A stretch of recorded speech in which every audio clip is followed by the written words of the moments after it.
Mami no akwaba emfa wombra GCN page so. Munuaba adwa sechime enam de dwumede we ebro. Na message so be subscribe to my channel. Now don't sa emia bell ne so. Ube a notification and some ekoso wo memu bia obenye bia tie. Anase obenye bia hwe ewo GCN page ha. Impempi no ye kaka bi se ade ekura na ye wo de a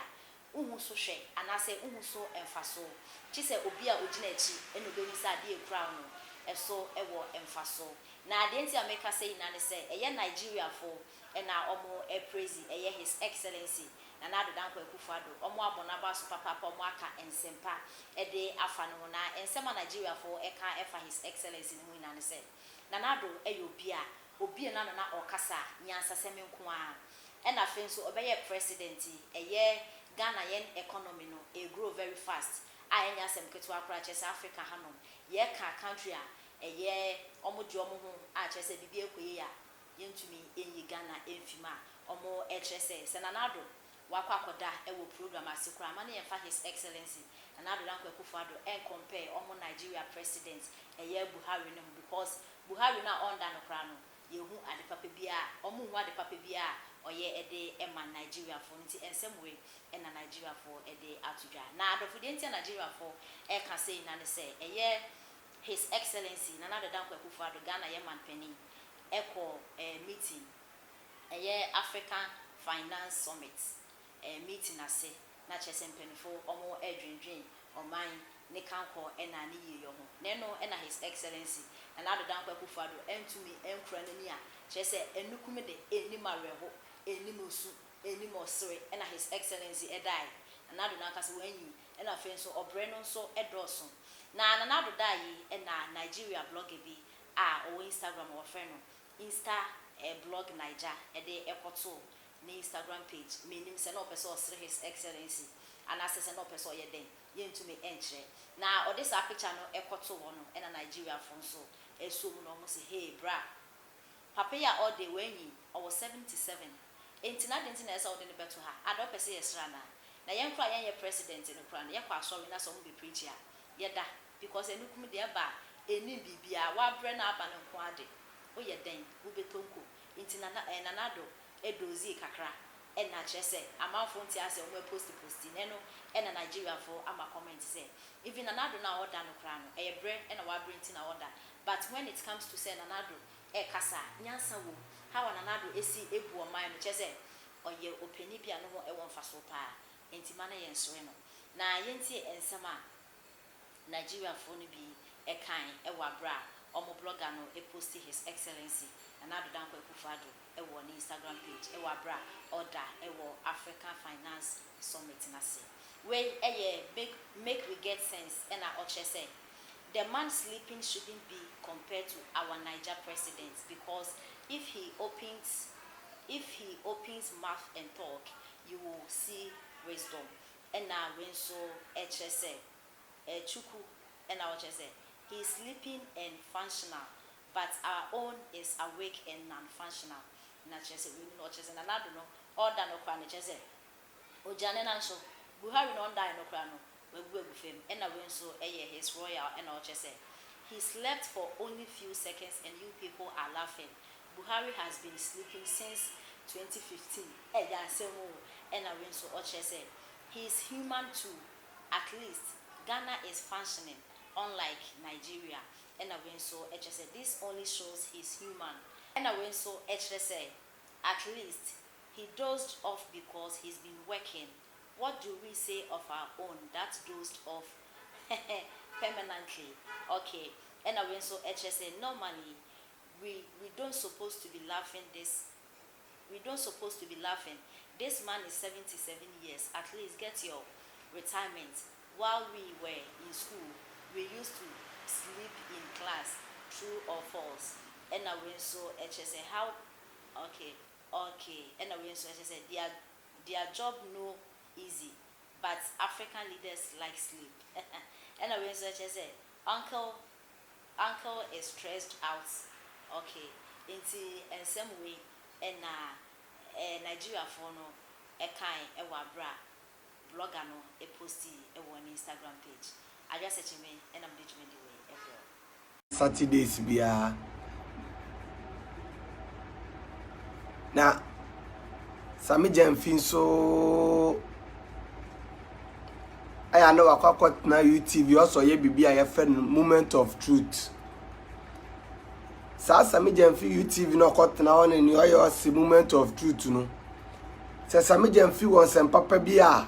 ada na akwatna on ma nka di adwon mahama ba obetimi aye mfa nkyere oman no. Na akwatna wa na nado ne nemba na nado ne nabusua na nado ne nemba na nado ne nabusua omuso a no matimi abo oman mande nsuo ye free kania 6 months bi atwam kania timi aye free education aye free enti so Sami Jamfin kotena YouTube wonuma ade amahama ba ye obeye ye bi ti se enko confirm etuko Burkina ska the good play mu ko Brazil Bas Brandon Jida Sada any housing nyoma ne like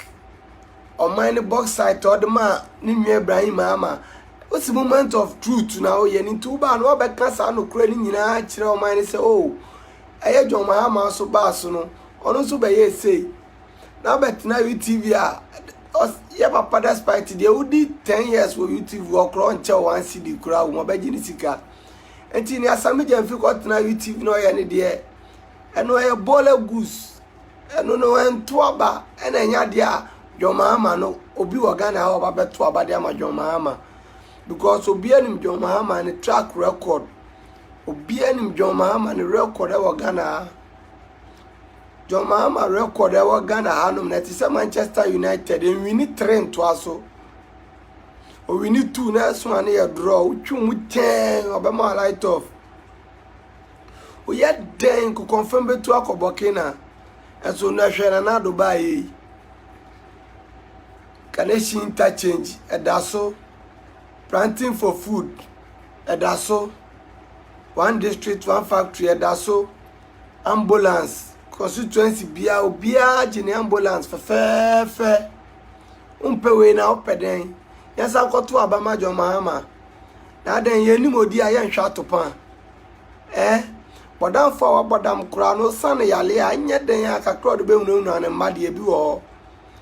koto abama John Mahama na John Mahama na no ne ya ndisi fuka kire yense wa wo hwe na ntumi ntra Ghana ha no tuko.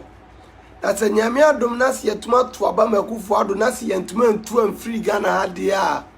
ene John Mahama no andi se fo mu betu na ye mom yatena Ghana ha ya meto aba ma John Mahama Sami Jamfin na ohwe yani ma yese jimi ma o man decide say for more for Nana to do more because enyoma na Nana do ye no enya small nyoma na Nana do ye no Nana deserve more than 4 years free education, planting for food and jobs. Say, national health insurance no kwa de mo den to say Liverpool defense. E mo den nursing training allowance. Na do tua teacher training allowance no tua oni obia ka. John Mahama me say common chalk kura obi ko bi say common chalk. Chalk kura ho ye den Ghana ha chalk a ye be twira de a kire nkola de kura ho ye den Ghana eso na do ba ye school bia yusu maka busa ko class bia maka bu now John Mahama asem be to abama still 4 more for Nana to do more say ye ti ase die Nana do nyuma pa na wa ye no ye be bon dawro na ye wie na Nana do ba power comedy no ye sande be mamu 4 more for Nana to do more.